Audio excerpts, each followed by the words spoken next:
Well, speaking of insane clown posse, Go for it.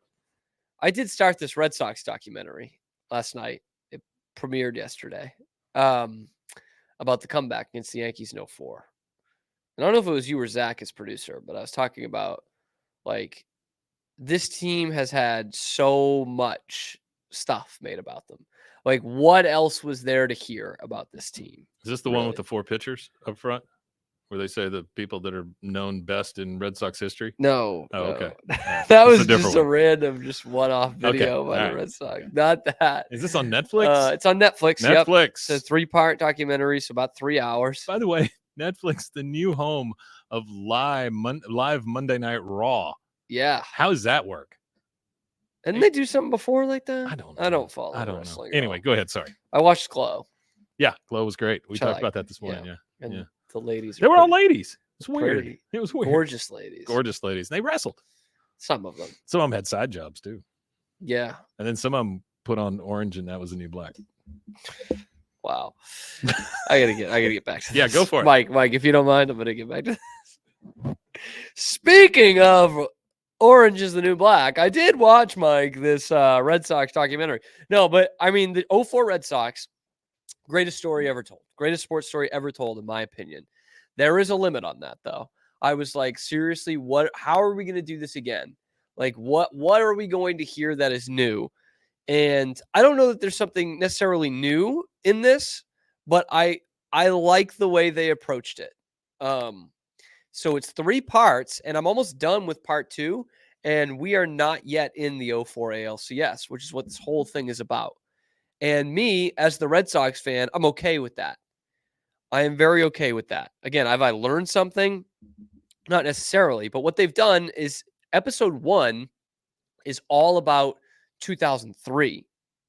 And then '04, like off season and regular season, is episode 2. And I am big into that because the '03 Red Sox do not get talked about enough. They are one of the most intriguing teams in the history of the franchise. And now gets, obviously, in retrospect, even more intriguing by the fact that they won the World Series the next year and had this great story the next year. But '03 is often not talked about. And when it is, it's talked about just for Game 7, Yankee Stadium, Aaron Boone home run, Grady Little sticking with Pedro. But they really go through how they built that team and how that was kind of the dry run of the Theo way, like the Theo model, which is obviously based well off the Billy Beane model.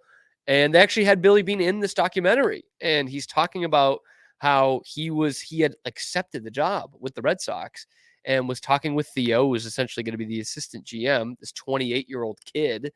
And he was like, we talked for like 3 days, like no sleep.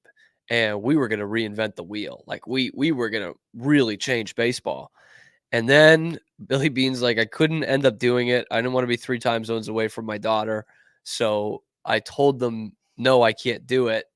But you should just hire this Theo kid. Again, 28 years old to go and be the GM of the Red Sox. And they do have the owners talking in it, Werner and Henry. And they have some decent lines in there. Like they were like, we had the champagne out and ready. We were popping champagne when Billy Beane agreed to the contract. And then Barnicle's kid there, who does the documentary, asks, "Were you guys popping champagne when it was Theo?" And they were like, "No, we weren't." They were excited about it, but not nearly the same way. It was a big gamble for this ownership group, which was only they had just bought the team basically that off season.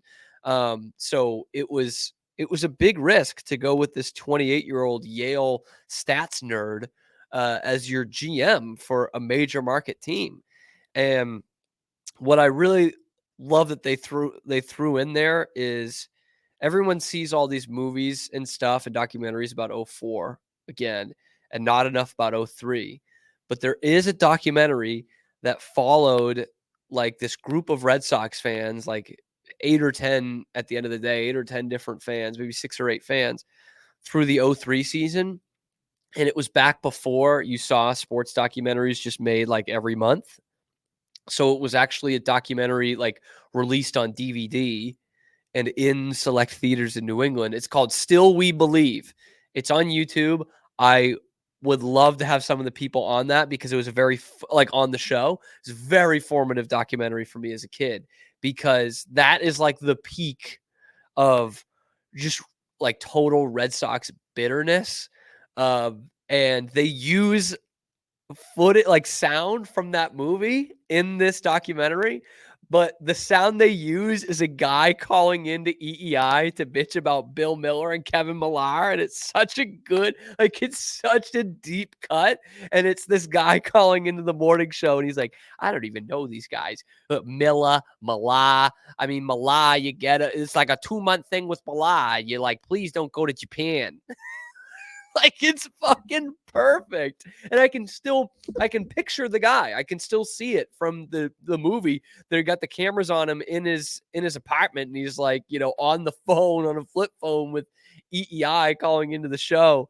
And this guy, oh God, I wish I remembered his name. He might not be with us anymore, but because it was 20 years ago. But he was just like the prototypical glass half empty Red Sox fan. Like, the 8th inning, they're up 4-1 in a game, and then someone scores to make it 4-2, and he's like, "This is over. They're gonna lose. They're gonna absolutely rub our faces in it." And one of the other characters, Mike, was actually in Fever Pitch. You ever seen Fever Pitch? I don't think I have. Yeah. Dude, I Fever Pitch? What do I say every time, Mike? What is the one theme that I have every time that it's us on the show? Damn it, I gotta record again. Is that it? Somewhere in the middle of the show, I say, fuck, I should have sent you this clip. Yeah.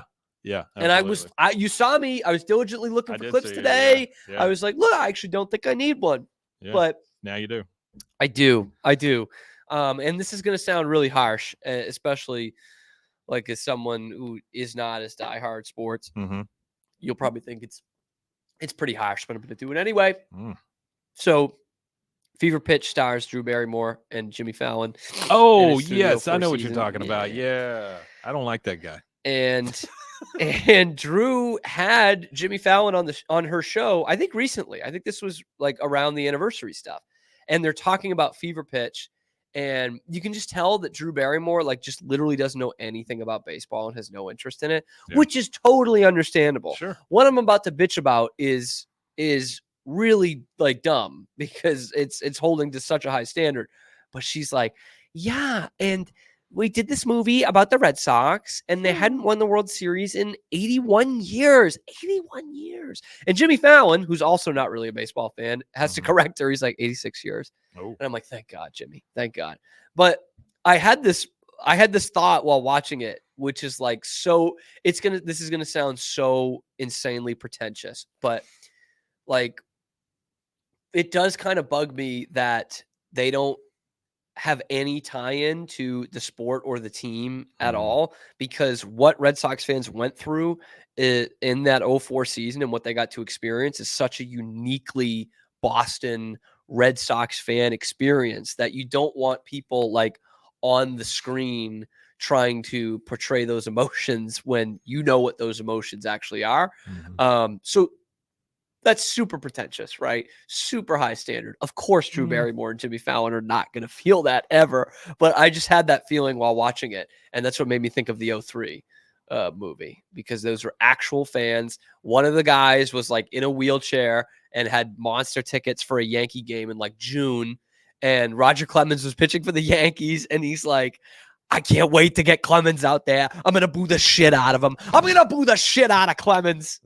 And he like gives up a couple homers and they're like going nuts, but Clemens still wins the game.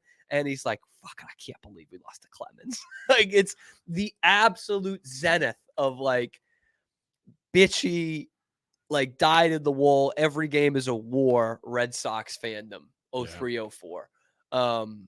And so that kind of brings me to the sad part about this is like, it's just, you watch it and you're like, man, I wish baseball was still this important in Boston. It's just not. It's not. Is it one of the best baseball towns still? Sure. But I mean, it is not nearly what it used to be. And the care factor is not nearly what it used to be. And I don't know what it's going to be for this next generation of fans, especially those who are not that much younger than me, who just grew up with exclude like Brady and the Patriots were the best thing ever. And obviously I grew up with that too, but my introduction to sports was this time in Red Sox history, the most important time in Red Sox history, and the time when Red Sox Yankees actually meant something. And it was 19 times a year, and every game had storylines. Every game was a war, and every game meant something. Every game was a meltdown on EEI the next day, or some complete jubilation. It's just not like that anymore. There's something to that, right? Like just that sucks. commiserating with other sad fans and Yes. and people who actually have been there the entire ride. That's what I miss in football now. Yeah. Like I grew up Houston Oilers fan, and that was great because you could commiserate with those people. Yeah. Now we're in Tennessee. Who gives a shit? Nobody cares. Yeah. It's not the same community. It's not. They're all just like, oh, win, win, win. No, you don't. You don't win. So it just doesn't feel the same as it used to. And just what's amazing about the Red Sox fandom in particular is Paul Doyle Jr., by the way, the director of Still We Believe or whatever. Oh, yeah. I'm trying diligently to find him. I would love to bring him on. That would be great. So if anybody out there is listening, Paul Doyle Jr. Paul Doyle Jr. If anyone's listening in the Boston area, they'll be typing into the comments. My cousin's Paul My Doyle. cousin. I know a can't do Paulie that, Doyle down the street here, around the corner. He's done Still We Believe, Sons of the City, right, something yes. about New York, Bluetopia about the LA Dodgers. So he's done a lot of like sports stuff, Okay, so which is kind of all cool. right. So he might not necessarily even be a Boston guy. New England hockey. He did a thing about Duke. What was the Duke one? Did a thing about England inside England rugby. The one about Duke was called A Cut Above 100 seasons of Duke basketball. I have that DVD he did that too. One. Yeah, he did that one too. That's a little bit more straight laced, but yeah, not from a fan. But that's cool though. I mean, I'll keep trying to reach out if anybody knows him. Man. Seriously, yeah, that'd be a great interview. Because the 03 Red Sox fascinate me. Again, I'll come back to this point. Like 04 it's been talked about to death, and 03 is not, and it's really an incredible story. Cowboy Up. They had a bunch of deep South guys on that team, a bunch of Southerners on that team, Millar and Nixon and Timlins from Midland. Grady Little is the manager, big time Southerner. Great moment in the in this Netflix documentary, by the way. I'm glad they got Grady Little. Grady Little talks about it. Obviously, really weird reign with the Red Sox, and he obviously they go into depth about that game 7 and leaving Pedro in the game. And it's, I don't want to say it's unfair, but they do kind of drag Grady Little a little bit. Like they hold his feet to the fire. They say Theo is talking about how all season long there was kind of this back and forth about pitch counts in particular. And like Pedro, when he would go past 95 pitches, just became very ineffective. At his age and when his arm had been through 95 pitches. After that, it was bad. And he was over 100 pitches after the 7th inning. So we talk about how he doesn't get pulled in the middle of the 8th, but he shouldn't have even come out for the 8th inning. Like he's over 100 pitches. Veritek talks about it. Struggled to get out of that inning in the 7th, left a couple of guys on base, and he comes out there for the 8th. Get some more guys on base. Grady Little goes out there, 119 pitches on the night, and he rolls with them. The manager came out to the mound and said, nope, you got this guy. Or he asked Pedro, and Pedro said, what am I going to say? No. Of course I'm going to say yes, I've got this guy.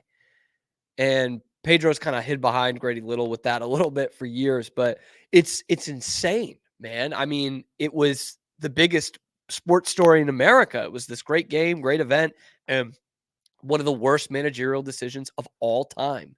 Even in foresight, not even in hindsight. In the moment, everyone knew this is going to end very poorly. It's game 7, Yankee Stadium, 8th inning.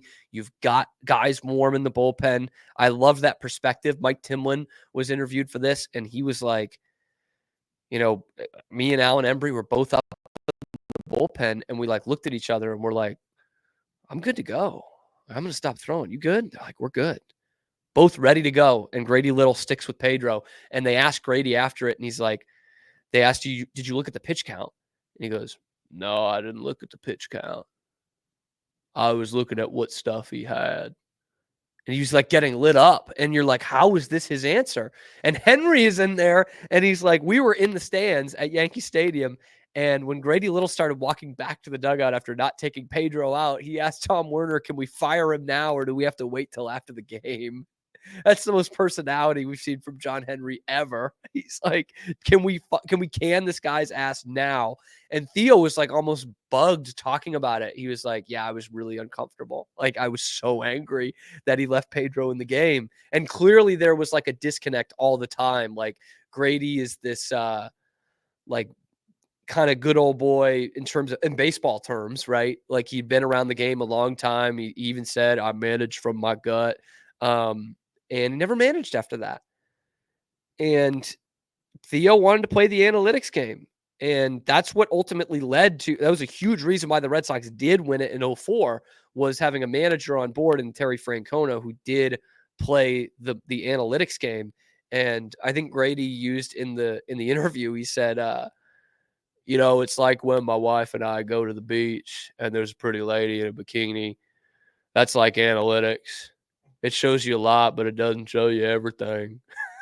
And I'm like, they did make out Grady Little to be this moron, which look, I don't necessarily disagree with after that decision. He's still in baseball, by the way. He's still working for the Pirates, but didn't manage after that. And there was good reason. So all that to say, I've got one more episode left.